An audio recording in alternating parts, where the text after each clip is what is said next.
তবলিগের হোক আর যে হোক, আল্লাহ শানে যখন উনি বাজে মন্তব্য করছে তারে কতল করার জন্য বলার দরকার ছিল। এটা না বলে নিজে গাইল মন্দ শুরু করে দিছে, অমুকে বলছে। এটা মানুষের কাছে বেচা যাবে কথা? আল্লাহকে নিয়ে, আল্লাহ রাসূলকে নিয়ে কথা বলে মানুষের কাছে বেচা যাবে? আরে তোরাদের দিনের মুনাফিক, এটা মানুষে ভালো করেই জানে। পারলে সত্যটা বল, না পারলে কথা বলেছে। দিন দিন এমন পর্যায়ে গেছে কেউ সব মানুষ মাজার পূজারি, সব মানুষ কিতা কয় বেদাতি, সেরেকি। তুই একজন আছো শেখ বাংলাদেশের ভিতরে। আল্লাহ তোকে হেদায়েত নসিব করুক। আল্লাহ হালাই কোরআন পাঠাইছে নবীর উপরে, নবী হালাই সাহাবাদের মধ্যে বাইন দিয়ে গেছে, লাগে আমরাও হালাই বাইন দিয়ে যাইতেছি হালাই। এই ভিডিওটা নিয়ে দেখি আবুল মার্কা সুন্নিরা খুব ট্রল করতেছে।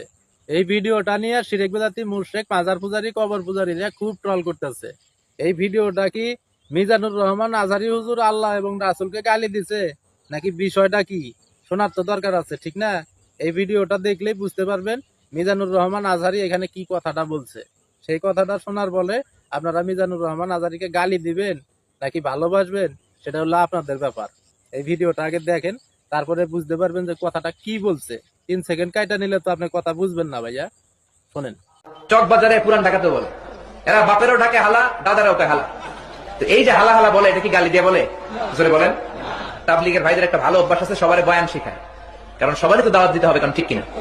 তো একজনের বয়ান করতে দিছে, আমি হালাই কি বয়ান করুন, কিছু পারি না। কই করেন একটু, কয় শোনেন শোনেন, আল্লাহ হালাই কোরআন পাঠাইছে নবীর উপরে, নবী হালাই সাহাবাদের মধ্যে বাইন দিয়ে গেছে, লাগে আমরাও হালাই বাইন দিয়ে যাইতেছি হালাই।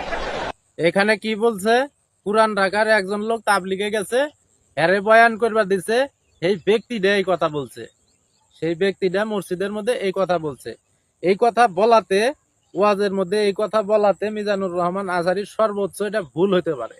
একজন মানুষ 1-1.5 ঘন্টা আলোচনা করতে গেলে এই কথাটা বলা ঠিক হয় নাই, ভুল হতে পারে। আমিও ভুল ধরলাম, একজন মানুষ বলছে আপনার বলাটা ঠিক হয় নাই। সেই কারণে মিজানুর রহমান আজহারী মুশরিক না, সেই কারণে মিজানুর রহমান আজহারী নাস্তিক না। আর আবুল্লার ঘরের আবুল্লাহ, বাবুল্লার ঘরের বাবুল্লাহ ডোল সানাই বাজায়া সবসময় আল্লাহ, নবী, রাসূল, আলেম ওলামা, সবসময় তার এগুলাই তার কাজ। তাদের বিরোধিতা করা, ইসলামের বিরোধিতা করা, কোরআনের বিরোধিতা করা, আলেম ওলামাদের বিরোধিতা করা, এটাই হলো এই বাউল শিল্পীদের কাজ। এখন বাউলদের সাথে বাউলকে বাঁচানোর জন্য আবুল মার্কা সুন্নিরা দেখিয়া ইদানিং শুরু করে দিয়েছে মিজানুর রহমান আজহারীর এই 3 সেকেন্ডের কথা কাটা নিয়ে।